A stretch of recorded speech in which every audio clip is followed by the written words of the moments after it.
राधे राधे। जय श्री कृष्णा। आज मैं श्री रामचरितमानस में अयोध्या कांड का सीरियल नंबर 40 को पढ़ रहा हूँ। बोल सियावर रामचंद्र की जय। सन्मानी सुर मुनि बंधी बैठे उत्तर दिशि देखत देखत भये।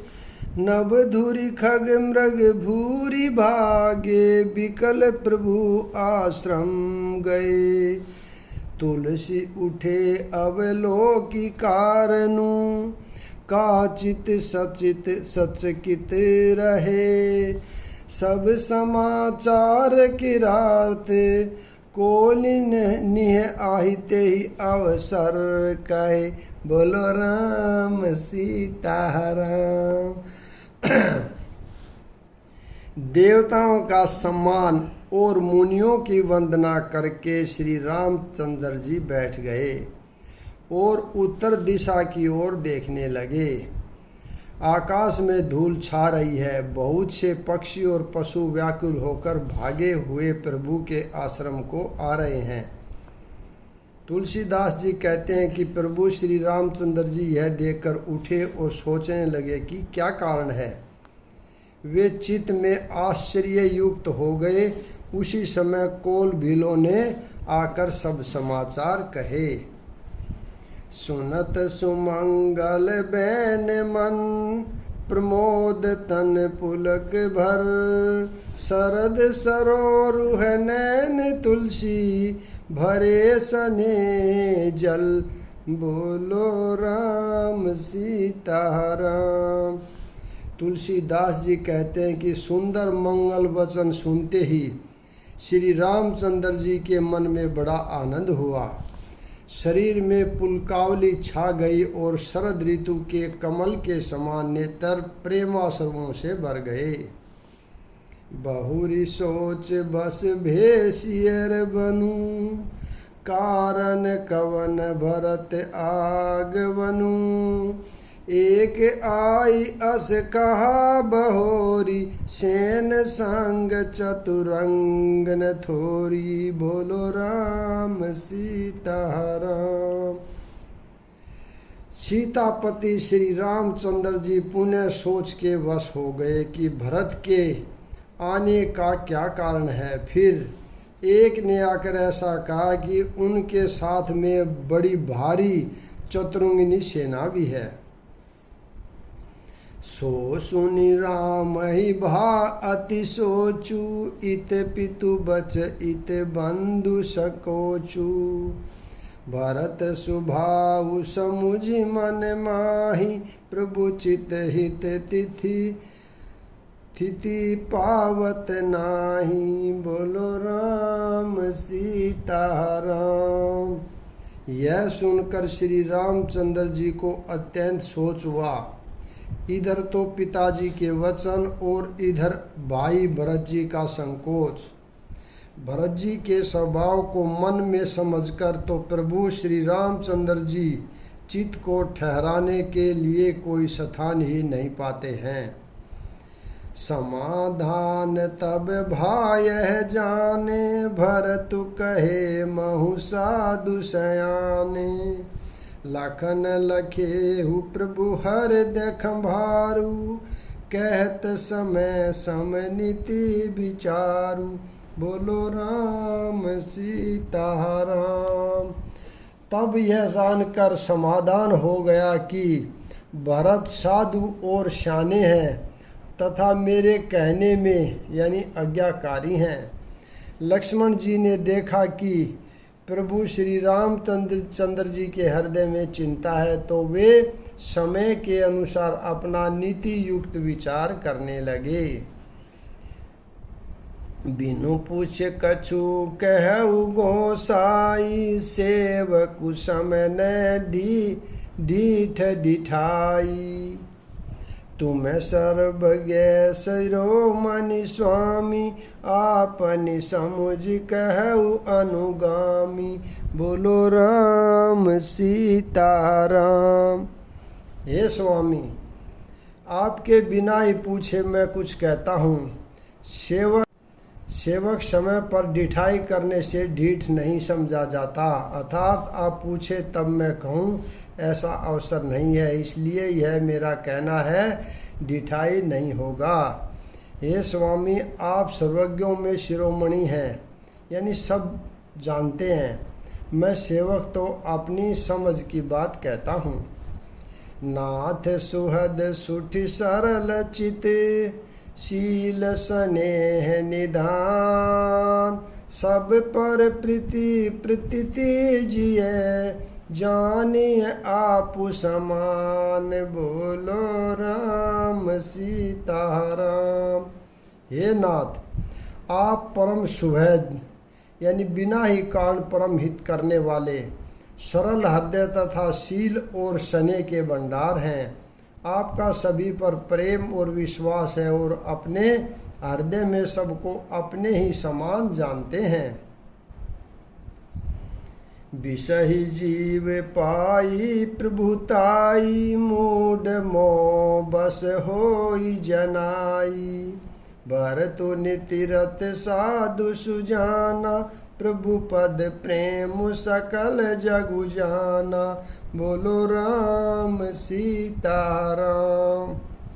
परंतु मूढ़ विषयी जीव प्रभुता पाकर मोहवंश अपने असली स्वरूप को प्रकट कर देते हैं। भरत नीति परायण साधु और चतुर है तथा प्रभु के चरणों में उनका प्रेम है, इस बात को सारा जगत जानता है।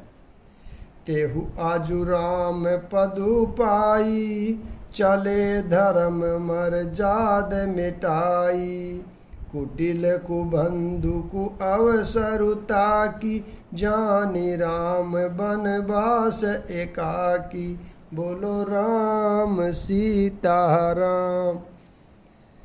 वे भरत भी आज श्री राम जी का पद यानी सिंहासन या अधिकार पाकर धर्म की मर्यादा को मिटाकर चले हैं।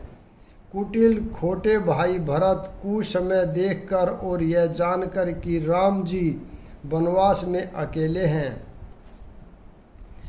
करिकु मंतरु मन साजी समाजु, आए करही अंकटक राजू, कोटि प्रकार कलपि कुटिलाई, आए दल बटोरी दो भाई, बोलो राम सीताराम। अपने मन में बुरा विचार करके समाज जोड़कर राज्य को निष्कंटक करने के लिए यहाँ आए हैं। करोड़ों प्रकार की कुटिलताएं रचकर सेना बटोर कर दोनों भाई आए हैं। बोलो राम राजा राम। जो जिय हो तिन कपट कुचाली, के ही सोहाति रथ बाजी गजाली, भरत ही दो सुदेई को जाए, जग बोराई राज पदु पाए, बोलो राम सीताराम। यदि इनके हृदय में कपट और कुचाल न होती तो रथ घोड़े और हाथियों की कतार ऐसे समय किसे सुहाती, परंतु भरत को ही व्यर्थ कौन दोष दे। राजपद या जाने पर सारा जगत ही पागल हो जाता है। शशि गुर तीय गामी नधुषु, चढ़ेहु भूमि सुर जान, लोक वेद ते विमुख भा, अधमन बेन समान, बोलो राम सीताराम। चंद्रमा गुरु पितृगामी हुआ। राजा नहुष ब्राह्मणों की पालकी पर चढ़ा और राजा वेन के समान नीच तो कोई नहीं होगा, जो लोक और वेद दोनों से विमुख हो गया।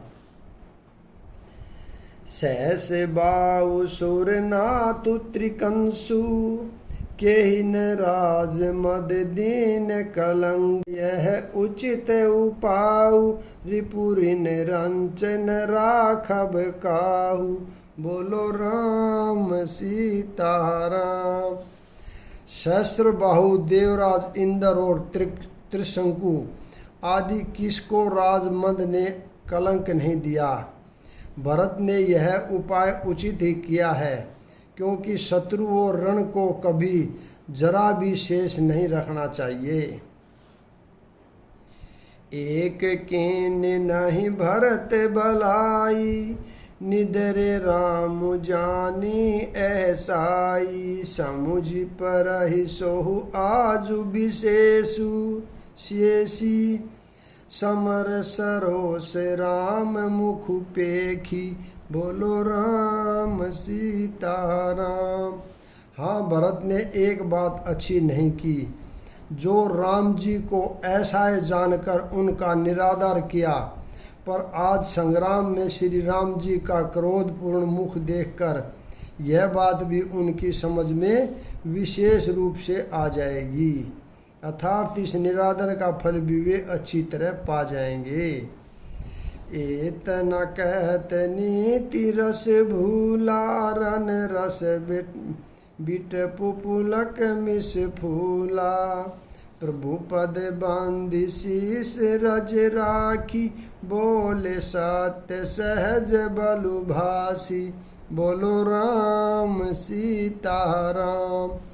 इतना कहते ही लक्ष्मण जी नीति रस भूल गए और युद्ध रस रूपी वृक्ष पुलकावली के बहाने से फूल उठा, अर्थात नीति की बात कहते कहते उनके शरीर में वीर रस छा गया। वे प्रभु श्री रामचंद्र जी के चरणों की वंदना करके चरण रज को सिर पर रखकर सच्चा और स्वाभाविक बल कहते हुए बोले, अनुचित नाथ न मानव मोरा, भरत हम है उपचार न थोरा। कह लगी सही रही मनु मारे, नाथ साथ धनु हाथ हमारे।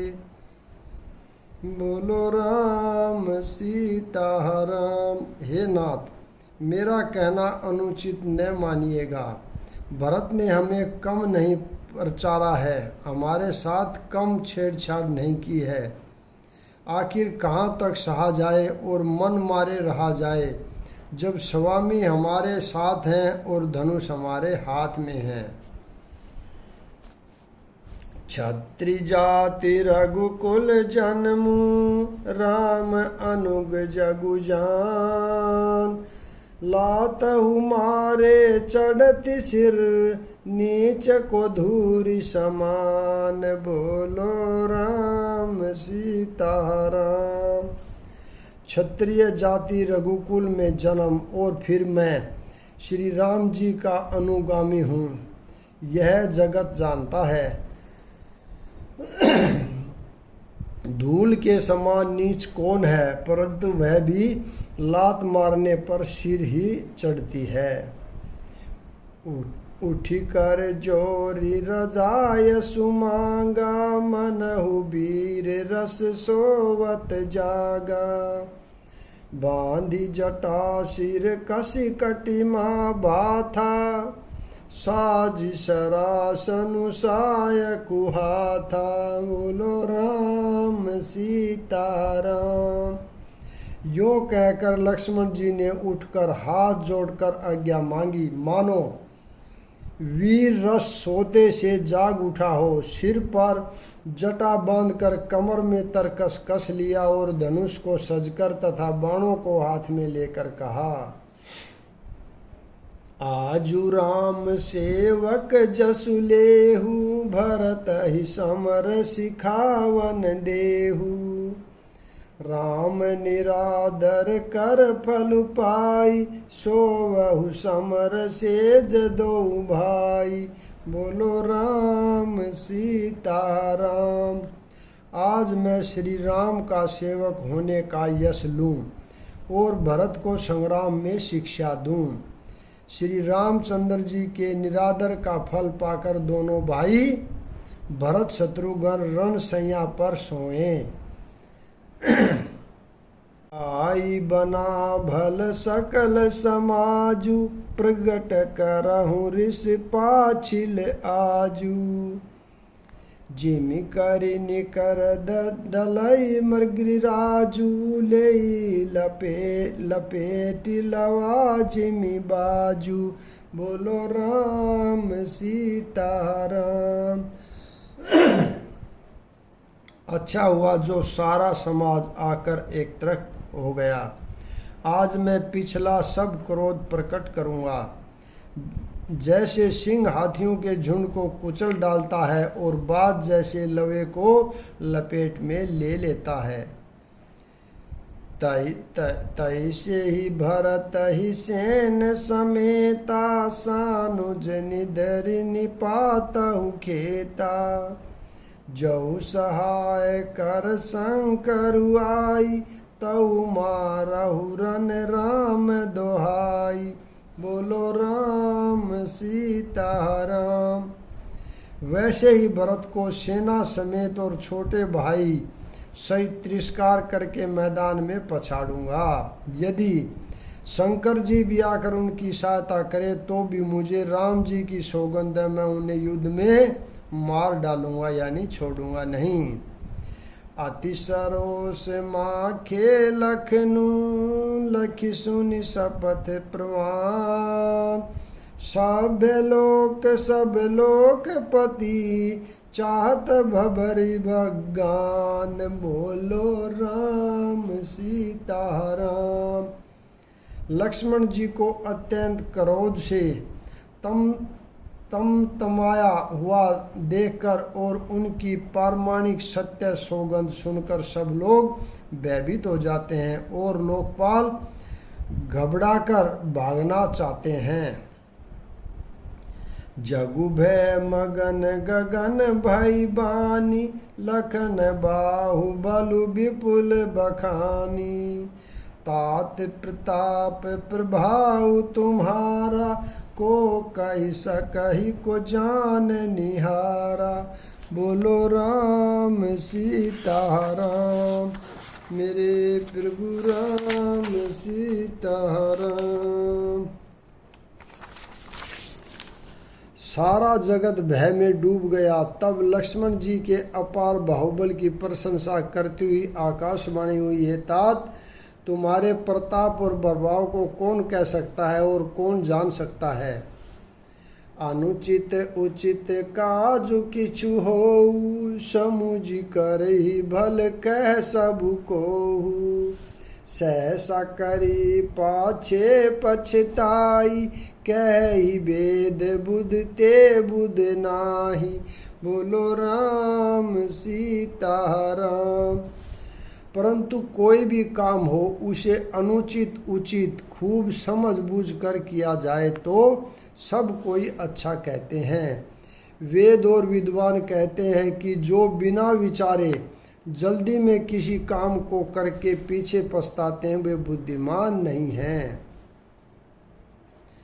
सुनि सुर बचन लखन सकुचाने, राम सिय सादर सन माने। कही तात तुम नीति सुहाई, सब ते कठिन राज मधु भाई।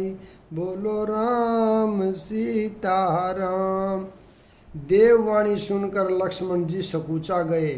श्री रामचंद्र जी और सीता जी ने उनका आदर के साथ सम्मान किया और कहा, हे तात, तुमने बड़ी सुंदर नीति कही। हे भाई, राज्य का मद सबसे कठिन मद है। जो अचवत नृप मातहि तेहि, नाहिन साधु सभा जेहि सेहि।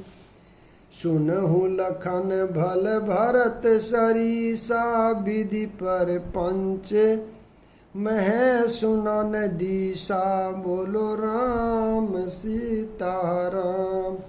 जिन्होंने साधुओं की सभा का सेवन नहीं किया वे ही राजा राज मद रूपी मदिरा का आचमन करते ही मतवाले हो जाते हैं। हे लक्ष्मण सुनो, भरत शरीर का उत्तम पुरुष ब्रह्मा की सृष्टि में न तो कहीं सुना गया है न कहीं देखा ही गया है। भारत ही हो इन राज मधु, विधि हरिहर पद पाई। कबहु की काज शिकर